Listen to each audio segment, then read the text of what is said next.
اعوذ باللہ من الشیطان الرجیم بسم اللہ الرحمن الرحیم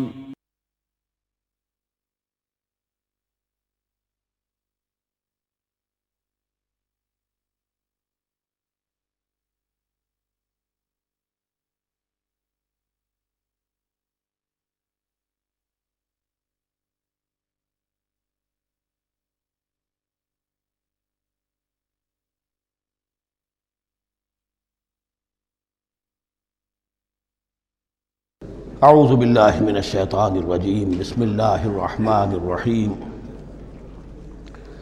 الطلاق مرتان فامساک بمعروف او تسریح باحسان صدق اللہ العظیم۔ پچھلی نشست میں جو مضامین آئے تھے ان میں سے ایک کے بارے میں مجھے احساس ہوا کہ میں نے ایک بات شروع کی تھی لیکن نامکمل رہ گئی۔ آیت الاختلاف کے بارے میں نے عرض کیا تھا کہ وحدت ادیان کے فلسفے کا ایک جز صحیح ہے، ایک غلط ہے۔ صحیح جز کی وضاحت تو ہو گئی کہ یہ تمام جتنے بھی دنیا میں مذاہب ہیں اور دین ہیں یہ سب اسی دین حق سے نکلی ہوئی شاخیں ہیں۔ دین حق سے پگڈنڈیاں موڑی ہیں، صراط مستقیم سے پگڈنڈی موڑی ہے، کوئی بہت دور نکل گئی اور اس کا یوں سمجھیے کہ پہچانی ہوئی صورت بھی پہچانی نہیں جاتی، اتنی دور ہو گئی کہ اس کا اس دین حق کے ساتھ اب کوئی رشتہ نظر ہی نہیں آتا۔ کچھ اتنے دور نہیں ہوئے، قدرے قریب رہے، لیکن سب کی بنیاد ایک ہے۔ ظاہر بات ہے کہ حضرت آدم کی نسل سے بات شروع ہوئی ہے، حضرت آدم کی اولاد ایک ہی امت تھی۔ یہ تفرقے جو بھی ہوئے بعد میں ہوئے ہیں۔ تو وحدت ادیان اس اعتبار سے صحیح ہے کہ دنیا میں تمام ادیان، تمام نظام، تمام مذاہب جو ہیں وہ در حقیقت ایک ہی دین حق کی بگڑی ہوئی شکلیں ہیں، بدلی ہوئی شکلیں ہیں، لیکن اسی سے نکلی ہوئی شاخیں ہیں جنہوں نے شکلیں اپنی بدل لی ہیں۔ غلط حصہ یہ کہ اب جو یہ سب کچھ موجود ہے ان کو ایک کہنا یہ جہالت ہے۔ اب ان کو ظاہر بات ہے کہ ان کی شکلیں اتنی ہو چکی ہیں مختلف ایک دوسرے سے، اور اتنی ان میں تحریفات ہو چکی ہیں، اتنا تغیر و تبدل ہو چکا ہے کہ اب ان کو ایک کہنا موجودہ شکل میں یہ در حقیقت فتنہ ہے اور جہالت ہے۔ دوسری بات جو آخری مضمون آیا تھا 28ویں رکوع میں، دیکھیے اس کی ایک تمہید ہے، وہ سمجھ لیجئے۔ انسانی تمدن کا اہم ترین اور بنیادی ترین مسئلہ کیا ہے تمدن کا؟ ایک ہے انسانی زندگی کا مسئلہ۔ انسانی زندگی کا سب سے پہلا مسئلہ وہی ہے کہ جو حیوانی زندگی کا بھی ہے، اپنی مادی ضروریات، پیٹ کھانے کو مانگتا ہے، سب سے پہلے یہی ہے، اس میں کوئی شک نہیں۔ لیکن اس کے بعد جب دو انسان ملتے ہیں اور اس سے تمدن شروع ہوتا ہے، اس کا سب سے بڑا مسئلہ ہے انسان کی شہوت۔ اللہ نے دو جنسیں بنا دی ہیں، مرد ہیں، عورت ہیں، اور ان دونوں کے درمیان تعلق سے نسل آگے چلتی ہے۔ اب اس معاملے کو کیسے ہارنس کیا جائے، کیسے منظم کیا جائے، یہ جذبہ بہت پوٹنٹ ہے۔ جو فرائڈ نے کہا ہے، بس وہ یوں سمجھیے کہ ذرا زیادہ مرچ مسالہ لگا دیا، ورنہ اس میں کوئی شک نہیں کہ یہ بہت ہی پوٹنٹ جذبہ ہے انسان کا۔ انسٹنکٹ جو ہے، سیکس کا انسٹنکٹ، وہ بہت مضبوط ہے، بہت قوی ہے۔ لیکن جو شے جتنی قوی ہو اتنا ہی اسے پھر، جو گھوڑا جتنا منہ زور ہو اتنا ہی اس کو لگام دینا جو ہے وہ آسان نہیں ہوتا، اس کے لیے پھر مشقت کرنی پڑتی ہے۔ تو اب اگر تو اس سیکس کو اوپن کر دیا جاتا، کھلا سیکس، فری سیکس، آج کل یہ لفظ استعمال ہوتا ہے فری سیکس، کیوس ہوتا، تمدن میں فساد ہو جاتا۔ اس کے لیے شادی کا معاملہ کہ ایک عورت کا ایک مرد کے ساتھ رشتہ رہے، سب کو معلوم ہو کہ یہ اس کی بیوی ہے، یہ اس کا شوہر ہے، تاکہ اس طریقے سے نسب کا معاملہ بھی چلے اور ایک خاندانی ادارہ وجود میں آئے۔ ورنہ تو خاندانی ادارہ بس کیسے وجود میں آئے گا؟ فری سیکس میں تو خاندانی ادارہ وجود میں آ ہی نہیں سکتا۔ تو شادی کا، نکاح کا یہ رشتہ جو ہے یہ اللہ تعالیٰ نے اختیار کیا اور یہ انسانوں کو سکھایا۔ اب اس میں مرد اور عورت کیا بالکل برابر ہیں؟ اس سے بڑی حماقت کوئی نہیں، اس لیے کہ کسی بھی ادارے کے دو برابر کے سربراہ نہیں ہو سکتے۔ اتنی موٹی بات ہے کہ اگر آپ کسی ایک محکمے کے دو ڈائریکٹر بنا دیں، بات غلط ہو جائے گی، خراب ہو جائے گی۔ ایک ڈائریکٹر، مینیجنگ ڈائریکٹر، دوسرے 10 ڈائریکٹر بنا دیجیے آپ، لیکن اوپر ایک ہوگا، جنرل مینیجر ایک ہوگا، ڈپٹی مینیجر 10 رکھ دیجیے۔ ہر ادارے میں اگر نظم قائم کرنا ہے تو ایک اوپر ٹاپ پر ہونا چاہیے۔ لہذا جب ایک مرد اور ایک عورت، مرد اور عورت انسان ہونے کے ناطے بالکل برابر ہیں، ایک ہی باپ کے نطفے سے بیٹا بھی ہے بیٹی بھی ہے، ایک ہی ماں کے رحم میں بھائی نے بھی پرورش پائی ہے اور بہن نے بھی، اس اعتبار سے وہ برابر ہیں شرف انسانیت میں، نوع انسانی کی حیثیت سے، human dignity and honour they share both equally, absolutely equally. لیکن جب ایک مرد اور ایک عورت مل کر خاندان کے بنیاد رکھتے ہیں تو اب یہ برابر نہیں رہے۔ جیسے انسان سب برابر ہیں لیکن چپڑاسی اور افسر برابر نہیں ہے، اس کے کچھ اور اختیارات ہیں، اس کے کچھ اور اختیارات ہیں، اس کے کچھ اور فرائض ہیں، اس کے کچھ اور فرائض ہیں۔ اس طریقے سے اس رشتے کے معاملے میں، اور یہ بھی نوٹ کر لیجئے کہ یہی وجہ اس قدر تفصیل کے ساتھ سب سے پہلے احکام قرآن میں دیے جا رہے ہیں اسی آئلی قوانین کے متعلق، لیکن تمدن کی جڑ بنیاد یہ ہے، یہاں سے خاندان بنتا ہے، اور خاندانوں کے اجتماع کا نام معاشرہ ہے۔ خاندان کا نظام، اب ہمارا پاکستانی جو معاشرہ ہے، اگر ہماری 14 کروڑ تعداد ہے اس وقت، 7 افراد ایک خاندان کے اگر آپ شمار کر لیں تو آپ سمجھیے اتنے خاندان ہماری دنیا میں اس وقت موجود ہیں، 2 کروڑ خاندان ہیں، ان خاندانوں پر مشتمل ہے۔ خاندان کا ادارہ مستحکم ہوگا، معاشرہ مستحکم ہو جائے گا۔ خاندان کے ادارے میں صلاح ہوگی، فلاح ہوگی، معاشرے میں صلاح و فلاح آئے گی۔ وہاں فتور ہوگا، فساد ہوگا، بے چینی ہوگی، ظلم ہوگا، ناانصافی ہوگی، وہاں کنفلکٹس ہوں گے، میاں اور بیوی میں جو ہے جھگڑے ہو رہے ہوں گے تو اولاد کی تو جو ہے پھر وہاں تربیت صحیح نہیں ہو سکتی، ان کی تربیت میں منفی چیزیں شامل ہو جائیں گی۔ تو یہ ساری چیزیں جس کی وجہ سے بڑی تفصیل سے قرآن مجید میں احکام دیے گئے ہیں، آئلی قوانین، ان میں جہاں تک یہ معاملات ہے، طلاق کا معاملہ ہے، اس میں برابر نہیں ہے۔ شادی کرنے میں عورت کو بھی حق ہے، وہ شادی سے انکار کر دے، جبر نہیں کیا جا سکتا۔ ایک مرتبہ وہ نکاح میں آ گئی ہے تو اب شوہر کا پلڑا بھاری ہے، شوہر اسے طلاق دے سکتا ہے، اگر ظلم کے ساتھ دے گا اللہ کے ہاں جواب دہی کرے گا اور پکڑ ہو جائے گی، لیکن اختیار ہے۔ وہ خود طلاق نہیں دے سکتی، البتہ طلاق حاصل کر سکتی ہے، خلا جسے ہم کہتے ہیں، وہ عدالت کے ذریعے سے، بڑوں کے ذریعے سے، رشتہ داروں کے ذریعے سے خلا کرے، لیکن طلاق دینے کا حق اس کو برابر نہیں ہے مرد کی طرح۔ اسی طرح اگر ایک طلاق دی تھی مرد نے اور اب یہ عدت پوری نہیں ہوئی ہے، وَبَعُولَتُهُنَّ أَحَقُّ بِرَدِّهِنَّ، اب وہ کہے تو نے طلاق دے دیا، میں تیرے گھر میں بسنے کو تیار نہیں ہوں، نہیں، اختیار مرد کا ہے، عدت کے اندر 3 مہینے کے اندر وہ اس کو واپس لے سکتا ہے، اس کو طلاق رجعی کہتے ہیں۔ یہ تمام چیزیں ایسی ہیں کہ بہرحال خواتین کو اچھی نہیں لگتی، اور آج کی دنیا میں تو جو یہ مرد و عورت کی مساوات کا سلسلہ ہے، یہ شیطان کا سب سے بڑا فلسفہ اور معاشرے میں فساد اور گندگی پیدا کرنے کا اس کا سب سے بڑا ہتھیار ہے۔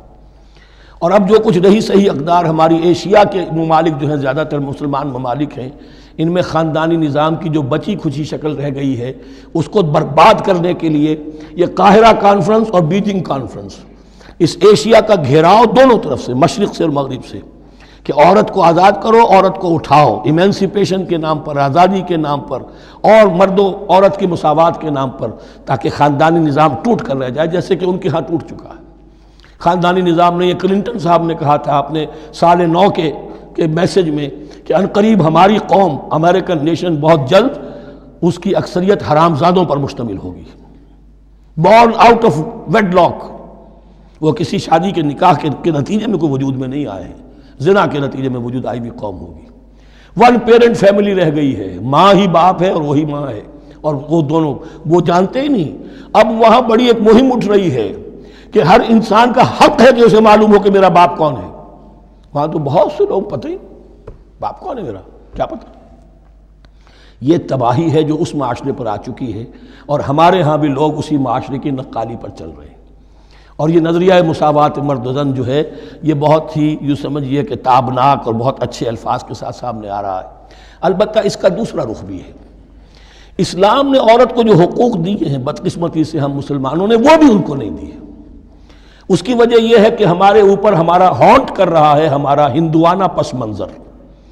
ہندوؤں کے معاشرے میں عورت کی کوئی حیثیت نہیں، نہ اس کی وراثت کا حق ہے، نہ وہ بیوہ ہو جائے تو جینے کا حق تھا اس کو، وہ تو پھر ستی ہو جانا چاہیے اس کو، اس کے لیے تو زندگی کا حق بھی نہیں ہے، وراثت تو بہت دور کی بات رہی، کوئی پراپرٹی کا کوئی سوال نہیں، کسی طرح کی کوئی حیثیت نہیں، کوئی لیگل اینٹیٹی نہیں۔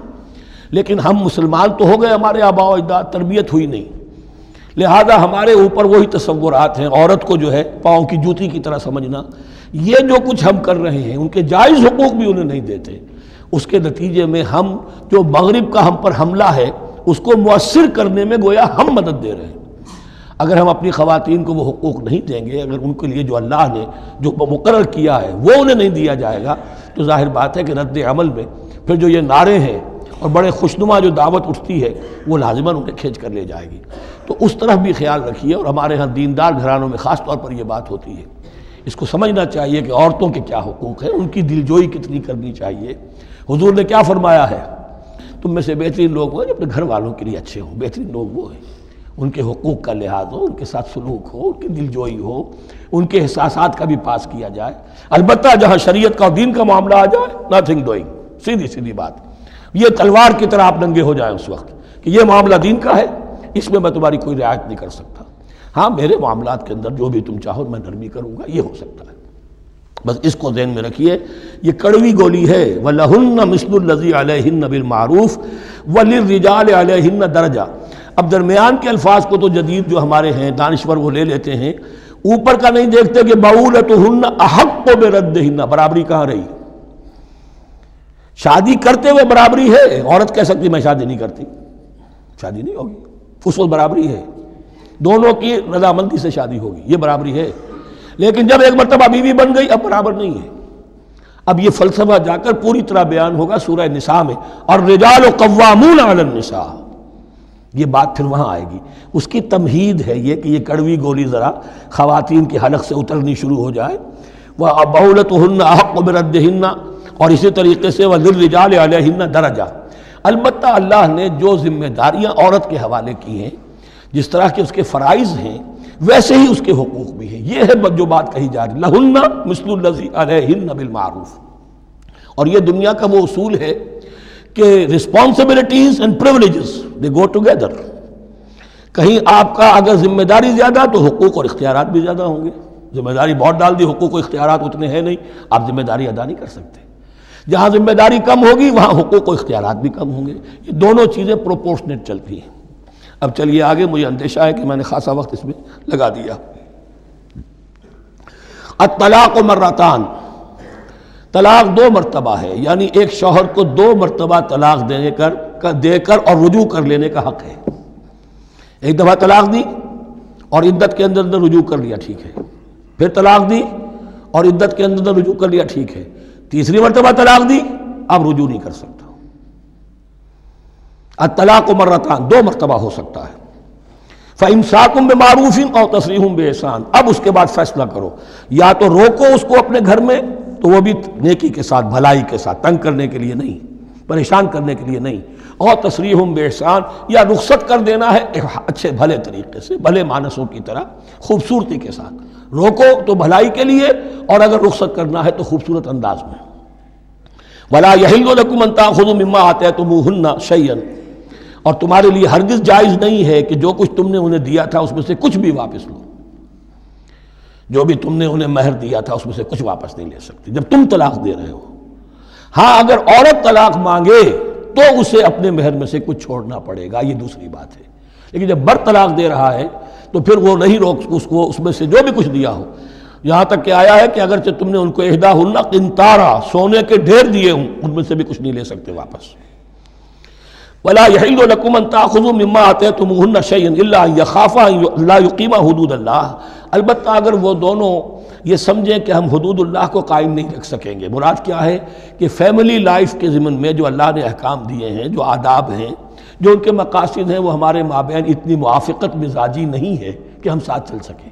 ایک عورت اگر یہ محسوس کرتی ہے فَإِنْ خِفْتُمْ أَلَّا يُقِيمَا حُدُودَ اللَّهِ فَلَا جُنَاحَ عَلَيْهِمَا فِي مَا افْتَدَتْ بِهِ، پھر اگر اس کا یہ خیال ہے کہ یہ نہیں رکھ سکیں گے تو پھر کوئی حرج نہیں ہے ان دونوں پر کہ جو کچھ دے دلا کر عورت فدیے میں اپنے آپ کو چھڑا لے، یعنی کہہ کہ ٹھیک ہے تم نے مجھے 10 لاکھ مہر دیا تھا، میں 5 لاکھ تمہیں واپس کرتی ہوں، یا تم نے 10 لاکھ کا میرا مہر رکھا تھا، میں خلا مانگ رہی ہوں، میں صرف 5 لاکھ کا تم سے تقاضا کرتی ہوں، اسے اپنے مہر میں سے کچھ چھوڑنا ہوگا، یہ فدیہ ہے۔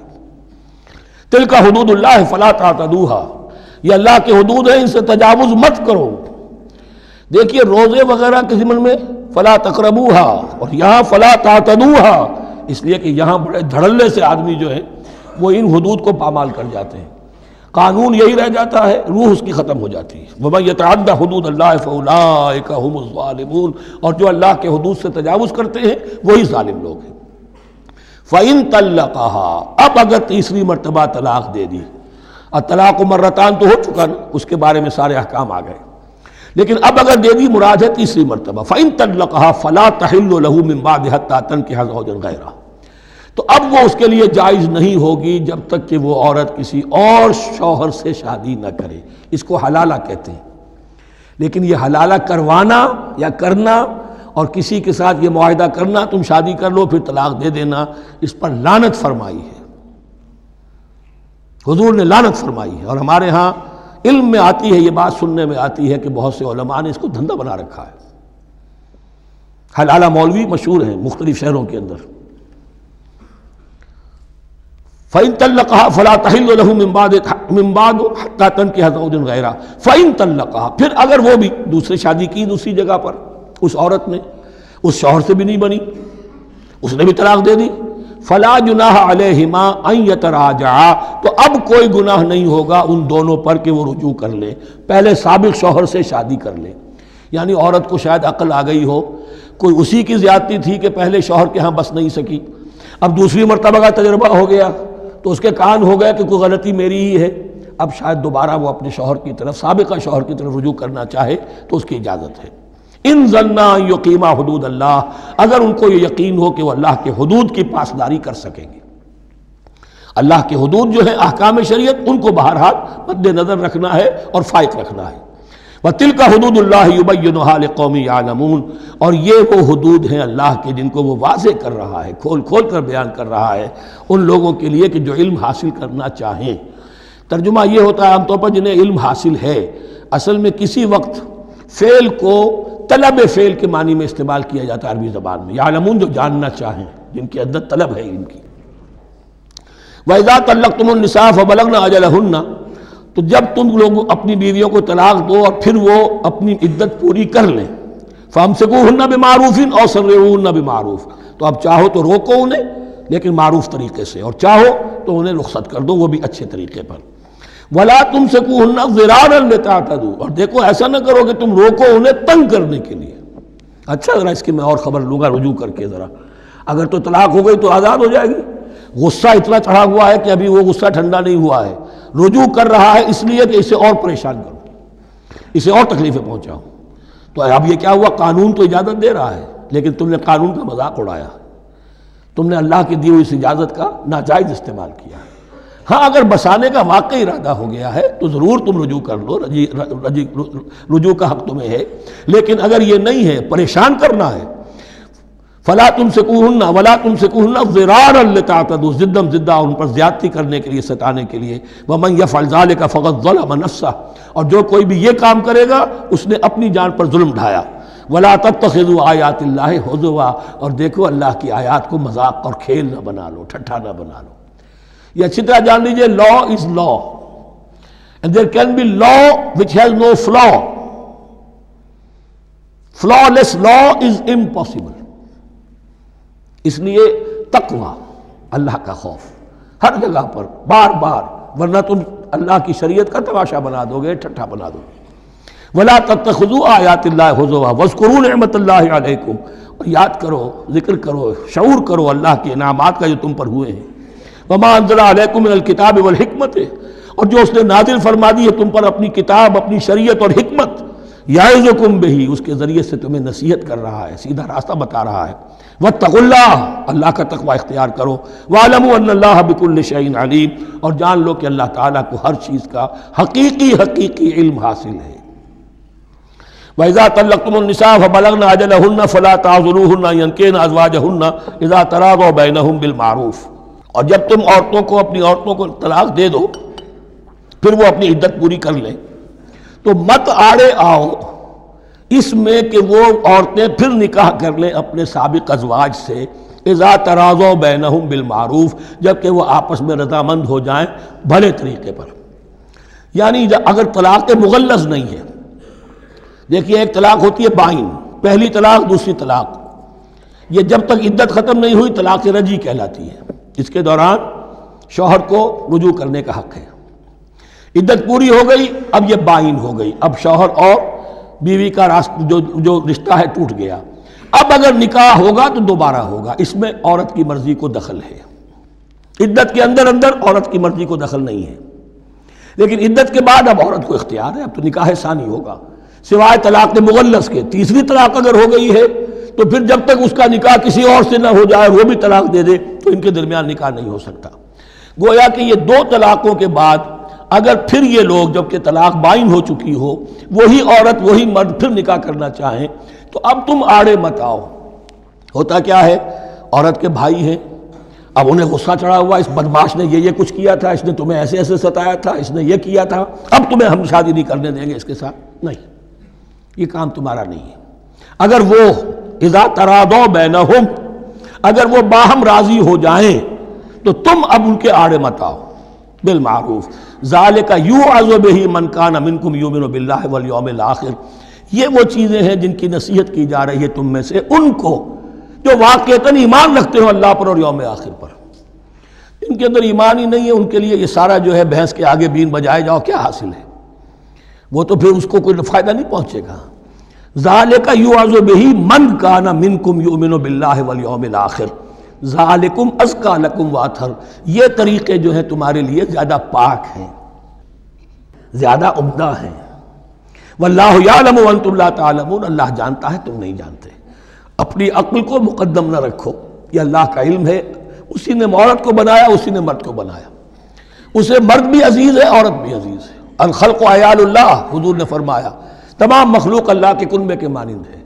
اللہ کو تو اپنا ہر انسان مرد ہو یا عورت ہو محبوب ہے، پسندیدہ ہے، اس کی تخلیق ہے، اس کا شاہکار ہے، لیکن یہ کہ وہ جانتا ہے کہ عورت کے کیا حقوق ہونے چاہیے، مرد کے کیا ہونے چاہیے، لہذا واللہ یعلم وانتم لا تعلمون۔ والوالدات یرضعن اولادہن حولین کاملین، اور والداؤں کے لیے، ماؤں کے لیے ضروری ہے کہ وہ اپنی اولاد کو 2 سال دودھ پلائیں پورا۔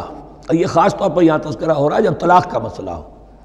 اب طلاق ہو گئی، شوہر تو علیحدہ ہو گیا، شوہر کہتا ہے بھائی میرا بچہ تو میرا ہے، قانوناً تو اولاد شوہر کی ہوتی ہے، لیکن تم اسے دودھ پلاؤ، تو 2 سال تک وہ عورت انکار نہیں کر سکتی، دودھ پلائے گی۔ لمن اراد ان یتم الرضاعہ، جو شخص چاہے کہ یہ رضاعت پوری کروائے اپنی سابقہ مطلقہ بیوی سے۔ وعلی المولود لہ رزقہن وکسوتہن بالمعروف، لیکن اس عرصے کے لیے جس کی وہ اولاد ہے یعنی شوہر جو سابق ہے، اس کے ذمے ہے اس کا رزق اور اس کا لباس، جسے ہم نان نفقہ کہتے ہیں۔ 2 سال اگر اس نے دودھ پلانا ہے، اس ماں نے، مطلقہ ماں نے اپنے طلاق دینے والے شوہر کے بیٹے کو یا بیٹی کو، تو اب اس عرصے کے دوران اس کا نان نفقہ اس کے ذمے ہے، باپ کے ذمے ہے، بالمعروف، بڑے طریقے سے۔ یعنی یہ کہ ایسا نہ ہو کہ ہو تو کروڑ پتی لیکن اب وہ اس کو بیوی کو مطلقہ کو وہ دینا چاہے نان نفقہ اپنی خادماؤں کی طرح کا، نہیں، وہ ہونا چاہیے معروف طریقے پر۔ لا تکلف نفس الا وسعها، کسی پر ذمہ داری نہیں ڈالی جاتی مگر اس کی وسعت کے مطابق۔ لا تضار والدۃ بولدہا، نہ تو تکلیف پہنچائی جائے والدہ کو اپنے بچے کی وجہ سے، ولا مولود لہ بولدہ، نہ جس کا وہ اولاد ہے، جس کا وہ بیٹا یا بیٹی ہے یعنی باپ، نہ اس کو تکلیف پہنچائی جائے۔ کوئی لا ضرر ولا ضرار، حضور کی حدیث ہے، دونوں کے ساتھ منصفانہ سلوک کیا جائے۔ وعلی الوارث مثل ذلک، اب فرض کیجئے وہ شخص جو تھا طلاق دینے والا وہ تو مر گیا، تو وارث کے ذمے، اس کا جو وارث ہے اس کے ذمے نان نفقہ رہے گا، اس کے اپنے مرحوم والد کی اگر اولاد اس کی کسی مطلقہ بیوی کے پاس ہے 2 سال تک دودھ پلانے کے لیے۔ فَإِنْ أَرَادَا فِصَالًا، اب یہ بھی ہو سکتا ہے کہ وہ دونوں جو ہیں کہے کہ سب میں تو دودھ نہیں پلاتی، یا یہ کہ وہ شوہر چاہے ان تراض منہما، دونوں راضی ہو جائیں کہ میں دودھ نہیں پلواتی، آپ دودھ چھڑوا دیجئے، وتشاور، آپس میں رضامندی اور مشورت سے، فلا جناح علیہما، اس میں بھی کوئی حرج نہیں۔ اگر دودھ چھڑوانا چاہیں، وہ کسی اور سے دودھ پلوانا چاہتے ہیں، کوئی دایا رکھ لی ہے اس سے دودھ پلوانا چاہتا ہے، ٹھیک ہے، لیکن ہونا چاہیے جبر نہ ہو، ماں پر جبر نہ ہو۔ ان تراض منہما، دونوں کی رضامندی سے، وتشاور، اور مشورے سے، فلا جناح علیہما، تو پھر ان دونوں پر کوئی حرج نہیں ہے۔ وَإِنْ أَرَدْتُمْ أَن تَسْتَرْضِعُوا أَوْلَادَكُمْ فَلَا جُنَاحَ عَلَيْكُمْ، اگر تم چاہو کسی اور سے اب دودھ پلوانا، رضاعت کروانا، تو اس میں بھی کوئی حرج نہیں۔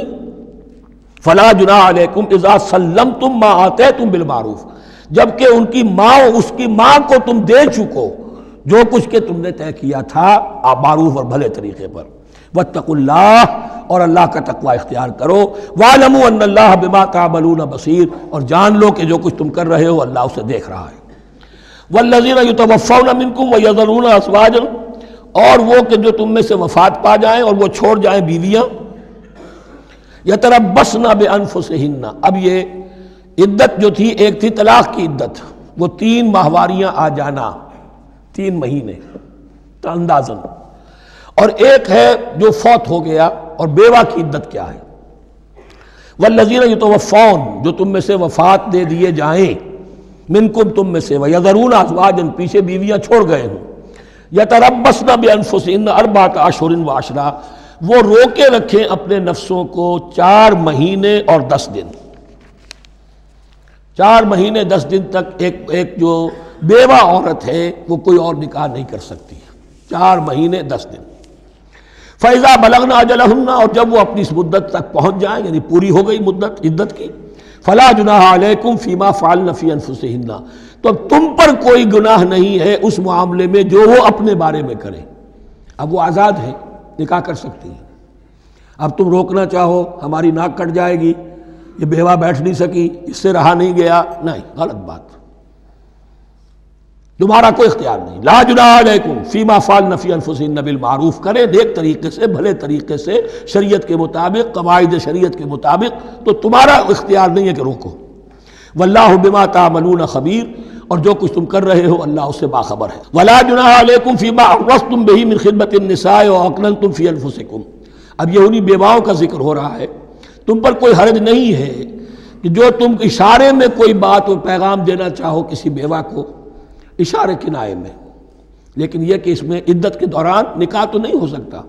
اشارے کنائے میں یہ کچھ بات کہی جا سکتی ہے کہ مجھے دلچسپی ہے، شاید میں کوئی بھی طریقہ اختیار کیا جائے. او اکننتم فی انفسکم، یا اپنے دلوں میں چھپائے رکھو، تو اللہ کو کوئی اعتراض نہیں. اس میں یہ کہ ظاہر بات ہے کہ ایک آدمی علم اللہ انکم ستذکرونہن، اللہ کے علم میں ہے تمہیں ان کا خیال تو آئے گا ہی. آخر یہ عورت تھی، بیوہ ہو گئی ہے، اب میں اس سے شادی کر سکتا ہوں، آپ کو رغبت ہے اس کی طرف نکاح کی، تو اب کوئی آدمی سوچے میرے دل میں خیال آ رہا ہے بیوہ کے بارے میں، میں تو گناہ گار ہو گیا، میرا دل گناہ گار ہو گیا، نہیں، یہ قانون فطرت ہے. علم اللہ انکم ستذکرونہن، اللہ کے علم میں ہے ان کا خیال تو تمہیں آئے گا ہی. ولکن لا تواعدوہن سرا، لیکن ایسا نہ کرو کہ ان سے معاہدہ کر لو خفیہ خفیہ، طے ہو جائے، بات پکی ہو جائے. سرا الا ان تقولوا قولا معروفا، سوائے اس کے کہ کوئی معروف بات کہہ دی جائے جس سے انہیں اشارہ مل جائے، بس. ولا تعزموا عقدۃ النکاح حتی یبلغ الکتاب اجلہ، اور مت باندھو گراہ نکاح کی جب تک کہ قانون شریعت اپنی مدت پوری نہ کر لے، یعنی عدت جب تک پوری نہ ہو جائے. اب یہاں دیکھیے حتی یبلغ الکتاب، کتاب سے مراد شریعت، قانون شریعت. کتاب سے مراد یہاں کیا ہے کہ جو بھی قانون آ چکا ہے کتاب کے اندر، 4 مہینے 10 دن کے بعد نکاح اس سے پہلے نہیں ہوگا. وَاعْلَمُوا أَنَّ اللَّهَ يَعْلَمُ مَا فِي أَنفُسِكُمْ فَاحْذَرُوهُ، اور جان لو کہ اللہ خوب جانتا ہے جو تمہارے دلوں میں ہے، پس اس سے ڈرو، اس کی پکڑ سے بچو. وَاعْلَمُوا أَنَّ اللَّهَ غَفُورٌ حَلِيمٌ، اور یہ بھی جان لو اللہ غفور بھی ہے، بخشنے والا بھی ہے. کوئی خطا ہو گئی ہے استغفار کرو، توبہ کرو، اللہ معاف فرمائے گا. اور حلیم ہے، وہ فوراً نہیں پکڑتا بلکہ ڈھیل دیتا ہے، مہلت دیتا ہے، اگر چاہو تو تم توبہ کر لو. لا جناح علیکم ان طلقتم النساء ما لم تمسوهن او تفرضوا لهن فریضہ، تم پر کوئی گناہ نہیں ہے کہ تم ایسی بیویوں کو طلاق دے دو کہ جن کو نہ تو تم نے اب تک چھوا ہو اور نہ ان کے لیے مہر مقرر کیا ہو.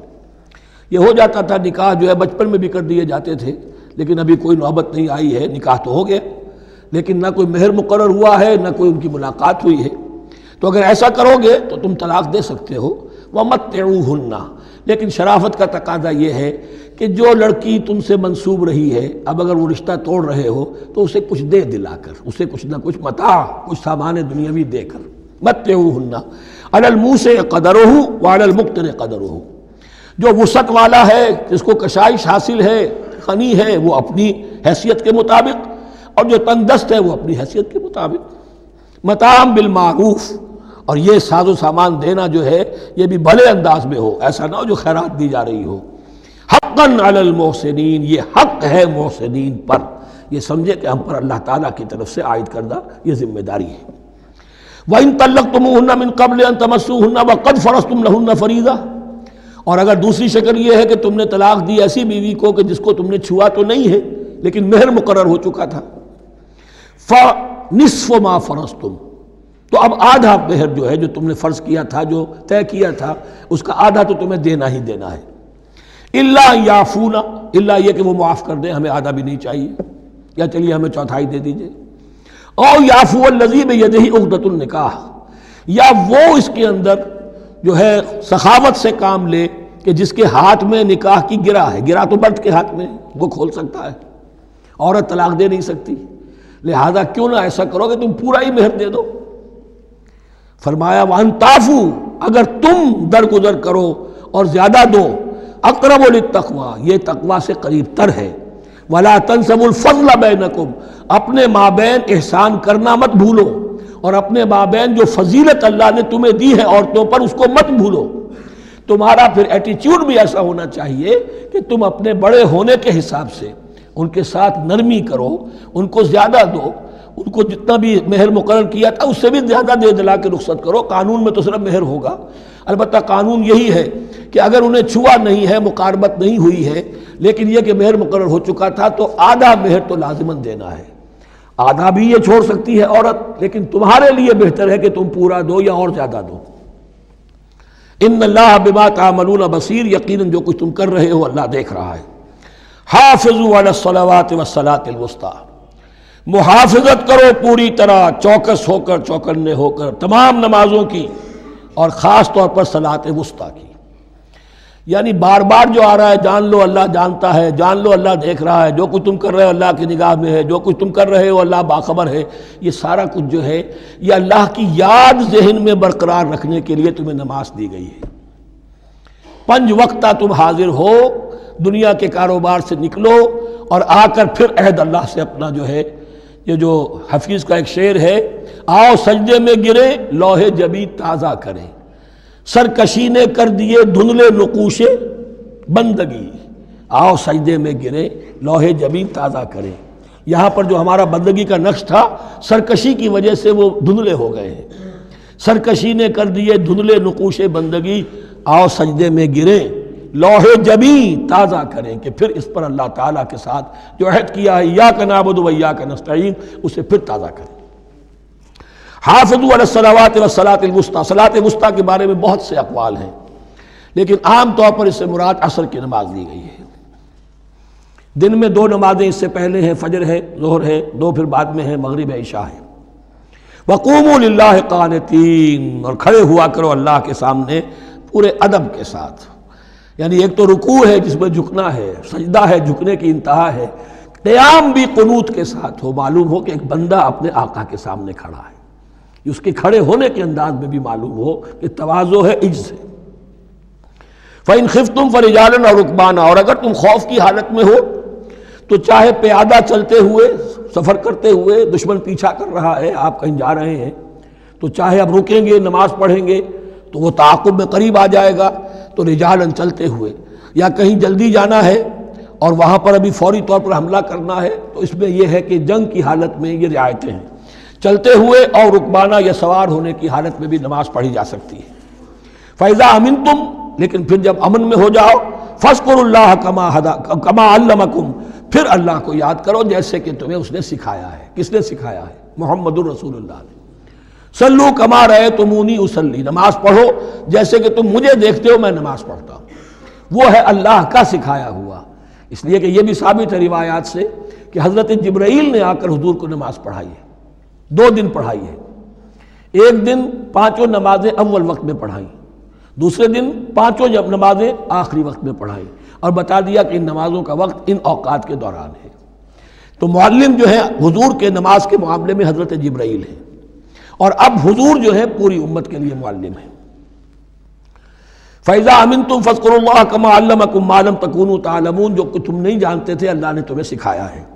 وَالَّذِينَ يُتَوَفَّوْنَ مِنْكُمْ وَيَذَرُونَ أَزْوَاجًا، اور پھر دوبارہ لوٹ کر معاملہ آ رہا ہے بیواؤں کا، اور جو لوگ تم میں سے وفات دے دیے جائیں اور وہ چھوڑ جائیں پیچھے بیویاں، وصیۃ لازواجہم متاعا الی الحول غیر اخراج، تو ان کی بیویوں کے لیے وصیت لازماً، اپنی بیویوں کے لیے وصیت لازماً کریں 1 سال تک کے لیے نان نفقے کی، اور بغیر اس کے کہ انہیں گھروں سے نکالا جائے۔ اب یوں سمجھیے اس کو، ایک شخص فوت ہوا، 4 بیویاں ہیں، ایک کے ہاں اولاد تھی، بیٹا تو اسی کا ہے، باقی 3 تو اس کی جو ہیں سوتیلی مائیں ہیں۔ ایک ماں کو تو وہ اپنی ماں سمجھ کر اس کی خدمت کرے گا، باقی 3 کو لائبلٹی سمجھے گا۔ تو فرمایا ایسا نہ ہو کہ فوراً نکال دو کہ جاؤ اپنا راستہ لو، جس سے تمہاری شادی تھی وہ گیا۔ 1 سال کے لیے انہیں گھر سے نہ نکالا جائے اور ان کا نان نفقہ دیا جائے۔ لیکن یہ بھی اصل میں تھا وصیت کا، جب یہ جو قانون آئے گا وراثت کا تو اس سے پہلے کے لیے، جیسے کہ والدین کے لیے کہا گیا تھا وصیت کرو، ایسے بیویوں کے لیے بھی کرو۔ جب ان کا حق آ گیا، اس لیے کہ شوہر مر گیا ہے تو بیوی کا حق ہے اس کی وراثت میں، بیوی مر گئی ہے شوہر کا حق ہے اس کی وراثت میں، تو وہ تو وراثت کے اندر حق معین ہو گیا، تو اب یہ وصیت کی ضرورت نہیں۔ اور اسی طرح 1 سال کا نفقہ نہیں ہے، اب نفقہ جو ہے وہ صرف عدت کے دوران کا ہے، جو ہم اس سے پہلے پڑھ چکے ہیں۔ فَإِنْ خَرَجْنَا فَلَا جُنَاحَ عَلَيْكُمْ فِي مَا فَعَلْنَ فِي أَنفُسِهِنَّ، لیکن اگر وہ خود نکل جائیں، ظاہر بات ہے کہ عدت ہوتی 4 مہینے 10 دن، اب تم سال بھر روکو گے تو نہیں ان کو، اگر وہ شادی کر کے کہیں اور جا کے بسنا چاہیں تو تم پر کوئی الزام نہیں آئے گا، جو کچھ وہ کرتی ہیں اپنی جانوں کے بارے میں معروف ہو، بھلے طریقے پر، معروف طریقے پر۔ واللہ عزیز الحکیم، اور یقیناً اللہ تعالیٰ زبردست ہے، حکمت والا۔ وللمطلقات متاع بالمعروف، اسی طرح مطلقات کے لیے بھی ساز و سامان زندگی کی ضروریات ہے معروف طریقے پر، حقاً علی المتقین، لیکن یہ ہے عدت کے وقت تک کے لیے۔ اسی معاملے میں شاہ بانو کیس میں ایک جو فیصلہ دیا تھا، یہ کلکتہ ہائی کورٹ نے، اس پر پھر ہندوستان میں ایجیٹیشن ہوا۔ اس نے یہ فیصلہ دیا تھا کہ کوئی مسلمان اپنی بیوی کو طلاق دے دے تو اب وہ بیوی اگر تو دوسری شادی کر لے تب تو بات دوسری ہے، ورنہ جب تک زندہ رہے گی اس طلاق دینے والے پر اس کا نان نفقہ جو ہے رہے گا پوری زندگی تک۔ اس پر مسلمانوں نے کہا، بھارت کے مسلمانوں نے، یہ ہماری شریعت میں دخل اندازی ہے، شریعت نے صرف عدت تک کا حق رکھا ہے مطلقہ کے لیے، تم ساری زندگی کہاں سے لا رہے ہو؟ پھر وہ فساد ہوا، پھر بہت سے لوگوں نے جانیں دیں، پھر جو ہے ایجیٹیشن ہوا، لیکن پھر راجیو گاندھی کو گھٹنے ٹیکنے پڑے، اور پھر قانون بنا دیا گیا بھارت میں کہ کوئی عدالت ہندوستان کی including supreme court of India مسلمانوں کے آئلی قوانین میں دخل نہیں دے سکتی۔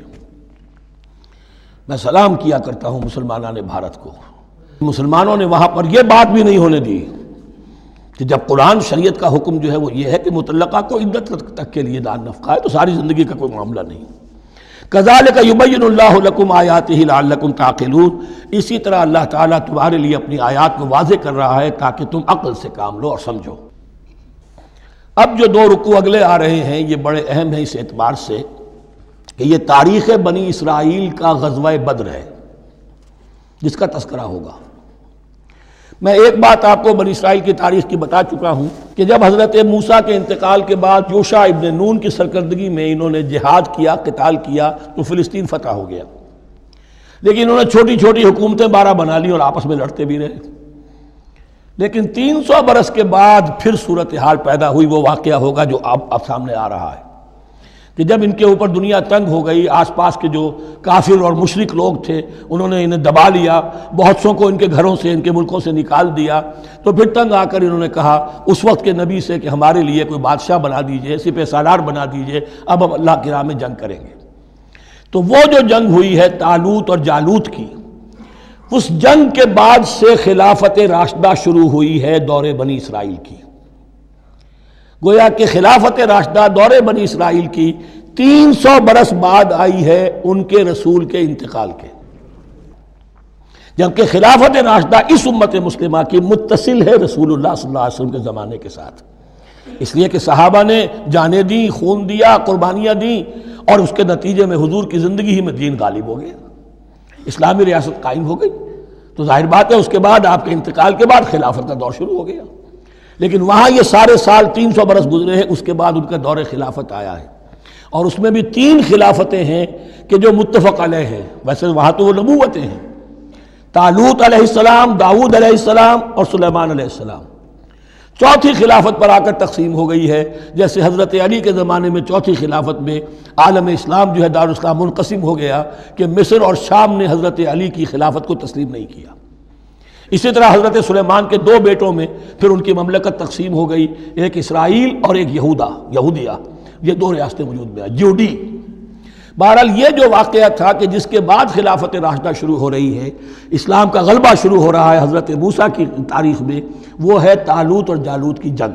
اس کے لیے اب یہاں پر تذکرہ ہو رہا ہے، اور یہ بھی ایک آئینہ دکھایا جا رہا ہے صحابہ کرام کو، اب یہی مرحلہ تمہیں درپیش ہے۔ غزوہ بدر آیا چاہتا ہے، آئینہ، coming events cast their shadows before, تمہیں پہلے سے بتایا جا رہا ہے۔ الم تر الی الذین خرجوا من دیارہم، کیا تم لوگوں نے غور نہیں کیا ان لوگوں کے حال پر کہ جو نکل گئے اپنے گھروں سے، وہم الوف، جبکہ وہ ہزاروں کی تعداد میں تھے، حذر الموت، موت سے ڈر کی وجہ سے، یعنی جب کفار اور مشرکین نے غلبہ کر لیا ان پر اور بہت سے ملکوں سے یہ بھاگے اپنے ملک چھوڑ کر، فقال لهم اللہ موتوا، تو اللہ نے ان سے کہا کہ مر جاؤ، ثم احیاہم، پھر انہیں زندہ کیا۔ یہاں یہ بھی ہو سکتا ہے مراد کہ فی الواقع یہ عمل ہوا ہو، اور یہ بھی مراد ہو سکتا ہے جیسے قوم مر جاتی ہے لیکن پھر اس کا نشأت ثانیہ ہو جاتی ہے، پھر اللہ نے ان کے اندر ایک جذبہ پیدا کر دیا۔ یعنی یہاں پر مرنا اور احیاء جو ہے وہ معنوی ہو، روحانی ہو، اخلاقی ہو، وہ بالفعل جسدی نہ ہو، لیکن اللہ کے اختیار سے باہر نہیں، اس کی قدرت میں ہے، سب کو مار کر بھی دوبارہ جلا سکتا ہے۔ ان اللہ لذو فضل علی الناس ولکن اکثر الناس لا یشکرون، اور یقیناً اللہ تعالیٰ تو اپنے بندوں پر بڑا فضل کرتا ہے، لیکن اکثر لوگ جو ہیں شکر نہیں کرتے، ناقدری کرتے ہیں اللہ کے احسانات کی۔ لیکن اب وہ غزوہ بدر جو ہے ان کا سابقہ امت مسلمہ کا، اس کا حال بیان کرنے سے پہلے مسلمانوں سے گفتگو ہو رہی، اس لیے کہ ہے تو ساری ان کے لیے، ان کی ہدایت کے لیے۔ تاریخ بیان کرنا قرآن کا مقصد نہیں ہے، تاریخ کی کتاب نہیں ہے یہ، تو جو پروسیس آف ریولوشن چل رہا تھا، جو جد و جہد تھی، جو تحریک تھی محمد رسول اللہ کی، جس مرحلے میں سے وہ تحریک گزر رہی ہے، اسی مرحلے کی مناسبت سے سابقہ تاریخ سے بھی واقعات لائے جا رہے ہیں، اور اسی کی مناسبت سے وہ جو بھی وقتی احکام ہیں وہ دیے جا رہے ہیں۔ وَقَاتِلُوا فِي سَبِيلِ اللَّهِ وَاعْلَمُوا أَنَّ اللَّهَ سَمِيعٌ عَلِيمٌ، اور جنگ کرو اللہ کے راستے میں، اور جان لو اللہ تعالیٰ سب کچھ سننے والا اور جاننے والا ہے۔ مَنْ ذَا الَّذِي يُقْرِضُ اللَّهَ قَرْضًا حَسَنًا فَيُضَاعِفَهُ لَهُ أَضْعَافًا كَثِيرًا، کون ہے وہ شخص کہ جو اللہ کو قرض حسنہ دے؟ یہ انفاق جب کیا جاتا ہے خالص اللہ کے دین کے لیے، تو اللہ کہتا ہے یہ میرے ذمہ قرض ہے، دین میرا ہے، تم میرے دین کو غالب کرنا چاہتے ہو، میری حکومت قائم کرنا چاہتے ہو، تو جو کچھ اس میں خرچ کرو گے وہ مجھ پر قرض ہے، قرض حسنہ ہے۔ من ذا الذی یقرض اللہ قرضا حسنا فیضاعفہ لہ، تو اللہ اس کو اس کے لیے بڑھاتا رہے، دگنا کرتا رہے، اضعافا کثیرا، دگنا چوگنا، بہت گنا۔ واللہ یقبض ویبسط، اور اللہ ہی کے اختیار میں کسی چیز کو چھوٹا کر دینا، سکیر دینا، اور کھول دینا اور کشائش کر دینا۔ وَإِلَيْهِ تُرْجَعُونَ، اور اسی کی طرف تمہیں لوٹا دیا جائے گا۔ یہاں دیکھیے یہ دونوں چیزیں، جہاد بالنفس اس کی آخری شکل قتال، اور جہاد بالمال اس کے لیے پہلے لفظ آ رہا تھا انفاق، اب قرض حسنہ، اللہ کو قرض حسنہ۔ الم تر الی الملأ من بنی اسرائیل من بعد موسیٰ، کیا تم نے غور نہیں کیا موسیٰ کے بعد بنی اسرائیل کے سرداروں پر، ملا من بعد موسیٰ، اذ قالوا لنبی لہم، جبکہ انہوں نے اپنے نبی سے کہا، یہ تو میں آپ کو حدیث سنا چکا ہوں، کوئی وقت ایسا نہیں گزرا حضرت موسیٰ کے بعد کہ نبی کوئی نہ کوئی موجود نہ رہا ہو، حضرت عیسیٰ تک۔ اس زمانے کے جو نبی تھے ان سے انہوں نے کہا لَهُمْ مُبَعْثْ لَنَا مَلِكًا نُقَاتِلْ فِي سَبِيلِ اللَّهِ، اب ہمارے لیے کوئی بادشاہ مقرر کر دیجئے تاکہ ہم اللہ کی راہ میں قتال کریں، جنگ کریں۔ یہاں بادشاہ سے مراد ہے جو سپہ سالار ہو، نبی ہے تو ظاہر بات ہے کہ نبی کا رتبہ تو بلند رہے گا، لیکن نبی کے تابع ہو کر کوئی شخص کہ جو جنگ کی سپہ سالاری کر سکے اس کو نامزد کر دیجئے۔ قال هل عصیتم ان کتب علیکم القتال الا تقاتلوا، جو نبی تھے یہ سیموئیل نبی تھے، سیموئیل، یہ آپ اولڈ ٹیسٹمنٹ میں پڑھیں گے، سیموئیل نبی، انہوں نے کہا کہ اس کا بھی اندیشہ ہے کہ جب جنگ فرض کر دی جائے اللہ تقاتلوا، پھر تم جنگ نہ کرو، یعنی ابھی تو بڑے تمہارے دعوے ہیں، بہادری دکھا رہے ہو، بڑا جوش و خروش ہے، کہیں ایسا تو نہیں ہوگا کہ ادھر سے میں اللہ تعالیٰ سے اجازت بھی لوں جنگ کی اور تمہارے لیے کوئی سپہ سالار یا بادشاہ بھی بنا دوں اور پھر تم جنگ سے کنی کترا جاؤ۔ قالوا وما لنا الا نقاتل فی سبیل اللہ، ان کا کیسے ممکن ہے کہ ہم اللہ کی راہ میں قتال نہ کریں؟ وقد اخرجنا من دیارنا وابنائنا، جبکہ ہمیں نکال دیا گیا ہمارے گھروں سے اور ملکوں سے اور اپنے بیٹوں سے، یعنی ان کی اولاد کو تو انہوں نے غلام بنا لیا، ان کی عورتوں کو بانیہ بنایا، اب یہ تو نکلے ہوئے ہیں اپنے ملکوں سے خوف سے بھاگے ہوئے۔ فلما کتب علیہم القتال، تو جب ان پر وہ جنگ فرض کر دی گئی، تولوا الا قلیلا منہم، تو پیٹھ پھیر گئے سب کے سب سوائے کچھ لوگوں کے۔ یہ گویا کہ تنبیہ کی جا رہی ہے، مسلمانوں تم بھی بہت کہتے رہے ہو کہ حضور ہمیں جنگ کی اجازت ملنی چاہیے، ہم کب تک یہ ظلم سہیں گے، لیکن ایسا نہ ہو دیکھو اب جب جنگ کا حکم آئے، اب پڑھ چکے ہم وہ آیت کتب علیکم القتال وہو کرہ لکم، اب اچھی نہیں لگ رہی جنگ، جان تو پیاری ہے، تو اب دکھا دیا گیا وہاں بھی یہ ہوا۔ واللہ علیم بالظالمین، اور اللہ ایسے ظالموں سے خوب باخبر ہے۔ وقال لهم نبیہم، اور ان سے کہا ان کے نبی نے، ان اللہ قد بعث لکم طالوت ملکا، تمہارے لیے اللہ تعالیٰ نے طالوت کو بادشاہ مقرر کیا ہے۔ ان کا نام تورات میں آیا ہے سول یا ساؤل، SAUL۔ اب یہ سمجھ میں نہیں آتا، ہو سکتا ہے کہ اصل نام ساؤل ہو، لیکن چونکہ وہ بہت قداور تھے، طول قداور، اس لیے ان کا ایک صفاتی نام ہو طالوت۔ قرآن مجید نے صفاتی نام لیا ہے کہ وہ بہت قداور تھے۔ قالوا انا یکون له الملک علینا، اب انہوں نے کہا کیسے ہو سکتا ہے کہ اسے بادشاہت ملے ہمارے اوپر، ونحن احق بالملک منہ، ہمیں زیادہ حق حاصل ہے اس کے مقابلے میں کہ ہمیں بادشاہی دی جائے۔ ولم یؤت سعۃ من المال، وہ تو مفلس ہے، اسے تو اللہ نے کوئی زیادہ دولت دی نہیں ہے، کیونکہ ان کے معیار تو یہی تھے، جو دولت مند ہے وہی صاحب عزت ہے۔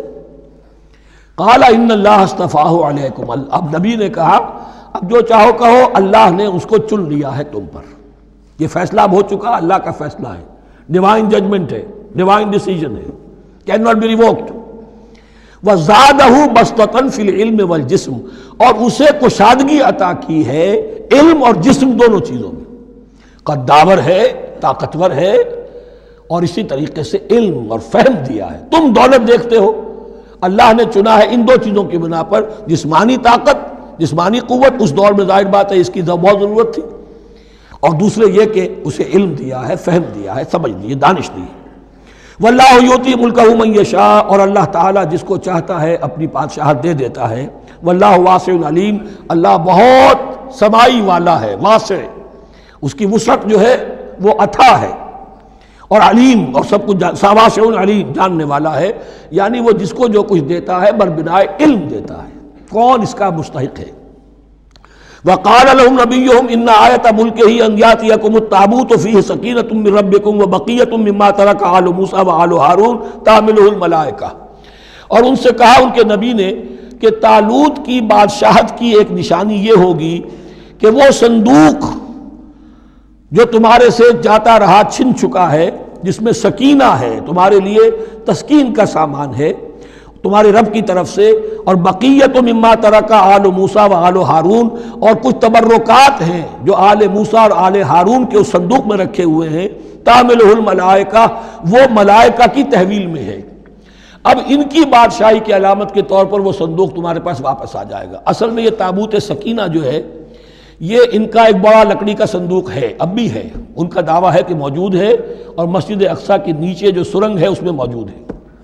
بعض ذرائع سے فوٹو لے کر بھی انہوں نے ڈاکومنٹری فلم بھی ابھی دکھا دی ہے کہ موجود ہے۔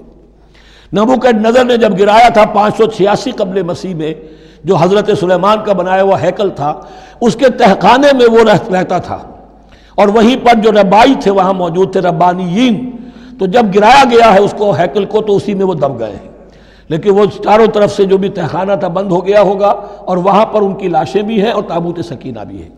لیکن ہوا یہ تھا کہ جب ان کے پڑوسی ملکوں نے انہیں شکستیں دی تو وہ تابوت سکینہ بھی چھین کر لے گئے۔ اب اس میں گویا کہ ان کے لیے بہت بڑی بات تھی کہ ان کے لیے کم سے کم ایک دل کی روحانی تسکین کا سامان تھا۔ ہمارے پاس حضرت موسیٰ کے تبرکات ہیں، عصائے موسیٰ اس میں ہے، رکھا ہوا ہے، اب بھی ہے۔ اسی طریقے سے اس میں وہ جو جن تختیوں پر تورات لکھی ہوئی دی گئی تھی حضرت موسیٰ کو، وہ موجود ہے، ان کے کہنے کے مطابق اب بھی ہے۔ تو اس طریقے سے ان کے لیے تسکین ہوتی تھی، جیسے کہ مسلمان کو خانہ کعبہ کو دیکھ کر تسکین ہوتی ہے، تو فرمایا اس میں تمہارے لیے سکینت بھی ہے، اور تمہارے آل موسیٰ اور آل ہارون کے تبرکات بھی ہیں۔ تحملہ الملائکہ، اس وقت وہ ملائکہ کی تحویل میں ہوا یہ کہ جہاں وہ تابوت لے گئے ان کے دشمن، وہاں پلیگ آ گئی۔ انہوں نے سمجھا کوئی نحوست ہے اس کے اندر جس کی وجہ سے پلیگ آ گئی ہے، انہوں نے ایک چھکڑے کے اوپر اس کو رکھا اور بیلوں کو ہانک دیا، جاؤ جدھر جانا ہے۔ تو حضرت سموئیل نے ان سے کہا کہ طالوت کا اللہ کی طرف سے نامزد کیے جانا ایک علامت اس کی یہ ہوگی کہ وہ تمہارے تسکین کا سامان جو تم سے چھن گیا تھا ان کے عہد عمارت میں یا ان کے عہد ملوکیت میں تمہیں واپس مل جائے گا، اور وہ فرشتوں کی تحویل میں ہے۔ تو ایک روز وہ چھکڑا جو ہے وہ لیے ہوئے وہ تابوت ان کے ہاں پہنچ گیا۔ ان فی ذلک لآیۃ لکم ان کنتم مؤمنین، یقیناً اس میں تمہارے لیے نشانی ہے اگر تم ماننے والے ہو۔ فلما فصل طالوت بالجنود، اب جب حضرت طالوت اپنے لشکروں کو لے کر چلے، ان میں سے جو لوگ تو انکار کر گئے رہ گئے، جو لوگ چلے ساتھ ان کو لے کر چلے۔ قال ان اللہ مبتلیکم بنہر، انہوں نے فرمایا اپنے لشکر والوں سے اللہ تعالیٰ تمہاری ایک آزمائش کرے گا ایک نہر سے، دریا سے، یہی جو ہے جارڈن ریور جارڈن، اس کو کراس کر کے پھر حملہ کرنا تھا۔ فمن شرب منہ فلیس منی، جو اس میں سے پیٹ بھر کر پانی پیے گا وہ مجھ میں سے نہیں ہے۔ ومن لم یطعمہ فإنہ منی، جو اس میں سے پانی نہیں پیے گا وہ میرا ساتھی ہے۔ الا من اغترف غرفۃ بیدہ، سوائے اس کے کہ کوئی صرف اپنے چلو سے اور وہ کچھ وہ ایک گھونٹ لے لے۔ یہ اصل میں ہر کمانڈر کے لیے ضروری ہوتا ہے کہ کسی بھی بڑی جنگ سے پہلے اپنے ساتھیوں کا مورال دیکھے، ڈسپلن کی حالت دیکھے۔ تو جیسے حضور نے بھی غزوہ بدر سے قبل مشاورت کی تھی کہ مسلمانوں ایک لشکر آ رہا ہے جنوب سے کیل کانٹے سے لیس، اور ایک قافلہ آ رہا ہے شمال سے، اور اللہ نے ان دو میں سے ایک کا وعدہ کیا تمہیں ضرور ملے گا، بتاؤ کدھر چلیں۔ اندازہ ہو گیا کچھ لوگ جو کمزوری دکھا رہے تھے انہوں نے کہا چلیں جی پہلے قافلہ لوٹ لیں، اور جو لوگ تھے باہمت انہوں نے کہا جو حضور آپ کی ارادہ جو آپ کا منشا ہو۔ تو یہاں بھی انہوں نے اس سے ٹیسٹ کیا ہے کہ آیا وہ میرے حکم کی پابندی کرتے ہیں یا نہیں کرتے۔ فشربوا منہ، تو ان سب نے بہتوں نے پیا اس میں سے خوب جی بھر کر، الا قلیلا منہم، سوائے ان میں سے بہت کم تعداد میں۔ فلما جاوزہ ہوا والذین آمنوا معہ، تو جب گزرے اس دریا کے پار اترے وہ اور وہ لوگ جو ان کے ساتھ ساتھی اب اہل ایمان رہ گئے تھے، یعنی پہلی سکریننگ پہلے ہو چکی تھی جو قتال ہی کے منکر ہو گئے تھے، اور اس کے بعد دوسری ہو گئی ہے کہ جو اس چھلنی میں سے نہیں نکل سکے، وہ پانی پی کر بے سدھ ہو گئے۔ یہ ایسا ہی ہے جیسے غزوہ احد میں حضور صلی اللہ علیہ وسلم کے ساتھ 1000 آدمی مدینے سے نکلے تھے اور پھر عین وقت پر 300 آدمی ساتھ چھوڑ کر چلے گئے۔ تو جب انہوں نے دریا پار کر لیا انہوں نے اور ان کے ساتھی اہل ایمان نے، قالوا لا طاقت لنا اليوم بجالوت وجنودہ، تو انہوں نے کہا کہ ہمارے اندر تو واقعتاً طاقت نہیں ہے کہ ہم جالوت کا اور اس کے لشکروں کا مقابلہ کر سکیں۔ یہ گولیت جس کو کہتے ہیں جالوت، یہ بڑا قوی ہیکل انسان تھا، اور اس کا جو زرہ بختر تھا وہ اتنا پورا جسم ڈھکا ہوا کہ سوائے آنکھ کے سوراخ کے اور کچھ نہیں تھا اس میں، جو نظر ہی نہیں آتا تھا۔ تو اس نے مبارزت کی اور کوئی بھی مقابلے پر نہیں آ رہا تھا۔ قال الذين يظنون انهم ملاقو الله كم من فئة قليلة غلبت فئة كثيرة باذن الله، تو کہا ان لوگوں نے جو یقین رکھتے تھے کہ اللہ سے ملاقات کرنی ہے کہ کئی مرتبہ ایسا ہوا ہے، کتنی مرتبہ ایسا ہوا ہے کہ چھوٹی جماعت غالب آ گئی ہے بڑی جماعت پر اللہ کے حکم سے، یعنی آگے بڑھو، ہمت کرو، اپنی جو ہے کم ہمتی کا ثبوت نہ دو، اللہ تعالیٰ کی نصرت سے اللہ کی مدد سے تمہیں فتح حاصل ہو جائے گی۔ واللہ مع الصابرین، اللہ تو صابروں کے ساتھ ہے۔ وَلَمَّا بَرَزُوا لِجَالُوتَ وَجُنُودِهِ، تو جب وہ سامنے آئے جالوت اور اس کے لشکروں کے، برزا ظاہر ہو جانا، سامنے آمنے سامنے آ جانا، اب ادھر ان کا لشکر ہے طالوت علیہ السلام کا اور ادھر وہ جالوت کا لشکر ہے۔ قالوا، اب انہوں نے دعا کی، ربنا افرغ علینا صبرا، اے اللہ ہم پر صبر اونڈھیل دے۔ یہ افرغ کا لفظ ہوتا ہے کسی برتن سے پانی اس طرح گرا دینا کسی کے اوپر کہ وہ برتن خالی ہو جائے، گھڑوں پانی ڈال دینا یا کچھ اور برتن میں سے۔ افرغ علینا صبرا، ہم پر صبر اونڈھیل دے، صبر کی بارش فرما دے۔ ربنا افرغ علینا صبرا وثبت اقدامنا، اور ہمارے قدموں کو جما دے، وانصرنا علی القوم الکافرین، اور ہماری مدد فرما ان کافروں کے مقابلے میں۔ یہی دعا گویا کہ تلقین کی جا رہی ہے اہل ایمان کو کہ جب بدر کے موقع پر تمہارا مقابلہ ہوگا تو تمہیں یہ دعا کرنی چاہیے۔ فَهَزَمُوهُمْ بِإِذْنِ اللَّهِ، تو انہوں نے بھگا دیا ان کو اللہ کے حکم سے، اللہ کے اذن سے، اللہ کی مشیت سے۔ وقتل داود و جالوتا، اور قتل کیا جالوت کو داود نے۔ یہ داود جو ہے تورات سے معلوم ہوتا گڈریے تھے، جنگلوں میں رہتے تھے اپنی بھیڑیں بکریاں لے کر، اور ان کے پاس ایک گوپیا ہوتا تھا، اس گوپیے کے اندر پتھر رکھ کر اس کو گھما کر وہ مارتے تھے، لیکن نشانہ اتنا صحیح تھا کہ اس سے وہ کہتے تھے کہ میں شیروں کے جبڑے توڑ دیتا ہوں۔ جب کبھی شیر آتے ہیں میرے بھیڑوں بکریوں کے گلوں پر حملے کے لیے، تو جب وہ آ گئے اتفاق سے، جب لشکر آمنے سامنے تھے، ادھر جالوت للکار رہا ہے، آئے کوئی میرے مقابلے میں، ادھر سب کے سب سہمے کھڑے ہیں، کوئی آگے نہیں نکل رہا، تو حضرت طالوت آئے، یہ حضرت داود آ گئے اتفاقاً، کہا معلوم ہوا کیا سچویشن ہے، یہ ہے کہ اچھا ٹھیک ہے، میں اس غیر مختون کا میں معاملہ کرتا ہوں، اس لیے کہ یہ ان کے یہاں سب سے بڑی گالی تھی۔ حضرت ابراہیم کی ملت میں ہے ختنہ، اور یہ جو کفار اور مشرک تھے ان کے ہاں ختنہ نہیں تھی، تو نامختون ہونا ان کے ہاں یہ سب سے بڑی گالی تھی۔ اس نامختون کا پھر جو ہے میں اس کو کیفر کردار تک پہنچاؤں گا، میرے پاس یہ گوپیا ہے اور میں تو شیروں کے جبڑے توڑ دیا کرتا ہوں۔ انہوں نے پھر وہ پتھر رکھ کر اور گھمایا ہے، اور سیدھا وہ آنکھ کے سوراخ سے اس کے بھیجے کے اندر اتر گیا، اور اس طریقے سے قتل داود و جالوتا، داود نے جالوت کو قتل کیا، اور اللہ تعالیٰ نے پھر ان کو جو مراتب عطا کیے، وَآتَاهُ اللَّهُ الْمُلْكَ وَالْحِكْمَةَ وَعَلَّمَهُ مِمَّا يَشَاءُ۔ ایک تو یہ کہ طالوت علیہ السلام نے اپنی بیٹی کا نکاح ان سے کر دیا، داماد ہو گئے، اور پھر انہی کو وارث بنایا، یہ بادشاہ ہوئے، اللہ نے ان کو ہی ملک دیا، حکومت دی، بادشاہت دی، اور دی نبوت بھی دی، یہ دونوں اعتبارات سے ان کو اللہ تعالیٰ نے سرفراز فرمایا۔ وَعَلَّمَهُ مِمَّا يَشَاءُ، اور پھر اسے سکھایا جو کچھ کہ اللہ نے چاہا۔ وَلَوْلَا دَفْعُ اللَّهِ النَّاسَ بَعْضَهُمْ بِبَعْضٍ، اور اگر اس طریقے سے اللہ ایک گروہ کو دوسرے کے ذریعے سے دفع نہ کرتا رہے، زمین میں فساد ہوتا ہے تو اللہ تعالیٰ کوئی شکل ایسی پیدا کرتا ہے کہ کسی اور گروہ کو سامنے لا کر مفسدوں کا خاتمہ کرتا ہے۔ اگر ایسا نہ ہوتا، وَلَوْلَا دَفْعُ اللَّهِ النَّاسَ بَعْضَهُمْ بِبَعْضٍ لَفَسَدَتِ الْأَرْضُ، تو زمین میں فساد ہی فساد پھیل گیا ہوتا۔ اللہ تعالیٰ نے ان جنگوں کے ذریعے سے ہر بڑا فرعون جو آتا، ہر فرعون راموسا، اللہ تعالیٰ نے کوئی نہ کوئی اس کے لیے علاج تجویز کیا ہوا ہے۔ وَلَوْلَا دَفْعُ اللَّهِ النَّاسَ بَعْضَهُمْ بِبَعْضٍ لفسدت الارض ولكن اللہ ذو فضل علی العالمین، لیکن اللہ تعالیٰ تو تمام جہانوں پر بڑا فضل کرنے والا ہے۔ تلک آیات اللہ نتلوها علیک بالحق، یہ اللہ کی آیات ہیں جو ہم پڑھ کر آپ کو سنا رہے ہیں حق کے ساتھ۔ یہ قول گویا کہ حضرت جبرائیل کی طرف منسوب ہوگا، یہ اللہ کی آیات ہیں اے مسلمانوں، اے محمد صلی اللہ علیہ وسلم، جو ہم آپ کو سنا رہے ہیں حق کے ساتھ۔ وَإِنَّكَ لَمِنَ الْمُرْسَلِينَ، اور یقیناً اے محمد صلی اللہ علیہ وسلم آپ رسولوں میں سے ہیں۔ تِلْكَ الرُّسُلُ فَضَّلْنَا بَعْضَهُمْ عَلَى بَعْضٍ، ایک بہت اہم قانون بیان ہو رہا ہے، ان رسولوں میں سے ہم نے بعض کو بعض پر فضیلت دی ہے، یہ میں پہلے بیان کر چکا ہوں کل۔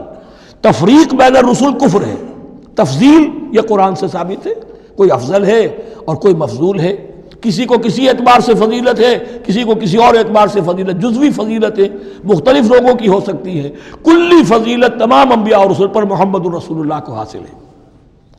تلک الرسل فضلنا بعضهم علی بعض منهم من کلم اللہ، ان میں سے وہ بھی تھے جن سے اللہ نے کلام فرمایا، حضرت موسیٰ علیہ السلام۔ ورفع بعضهم درجات، اور بعضوں کے اور کسی اعتبار سے درجات بڑھا دیے۔ وآتینا عیسی ابن مریم، اور ہم نے عیسیٰ ابن مریم کو البینات بڑے کھلے معجزے دیے۔ وأیدناہ بروح القدس، اور ان کی مدد فرمائی حضرت جبرائیل کے ساتھ۔ وَلَوْ شَاءَ اللَّهُ مَا اقْتَتَلَ الَّذِينَ مِن بَعْدِهِمْ مِن بَعْدِ مَا جَاءَتْهُمُ الْبَيِّنَاتُ، لیکن اللہ چاہتا تو یہ آپس میں نہ لڑتے جھگڑتے، نہ یہودیوں کی آپس میں جنگیں ہوتی، نہ یہودیوں اور نصرانیوں کی ہوتی، نہ نصرانیوں کے فرقے ایک دوسرے سے لڑتے۔ وَلَوْ شَاءَ اللَّهُ مَا اقْتَتَلَ الَّذِينَ مِن بَعْدِهِمْ مِن بَعْدِ مَا جَاءَتْهُمُ الْبَيِّنَاتُ، اس کے بعد کہ ان کے پاس واضح تعلیمات آ چکی تھیں۔ وَلَٰكِنِ اخْتَلَفُوا، لیکن انہوں نے اختلاف کیا۔ فَمِنْهُمْ مَنْ آمَنَ وَمِنْهُمْ مَنْ كَفَرَ، ان میں وہ بھی ہیں جو ایمان لے آئیں گے اور ان میں وہ بھی ہیں جو کفر پر اڑ گئے ہیں۔ وَلَوْ شَاءَ اللَّهُ مَا اقْتَتَلُوا، اگر اللہ چاہتا ان پر لازم کر دیتا، یعنی جبراً تکوینی طور پر، تو اختلاف نہ کرتے، جھگڑتے نہ۔ وَلَٰكِنَّ اللَّهَ يَفْعَلُ مَا يُرِيدُ، لیکن اللہ تو کرتا ہے جو چاہتا ہے۔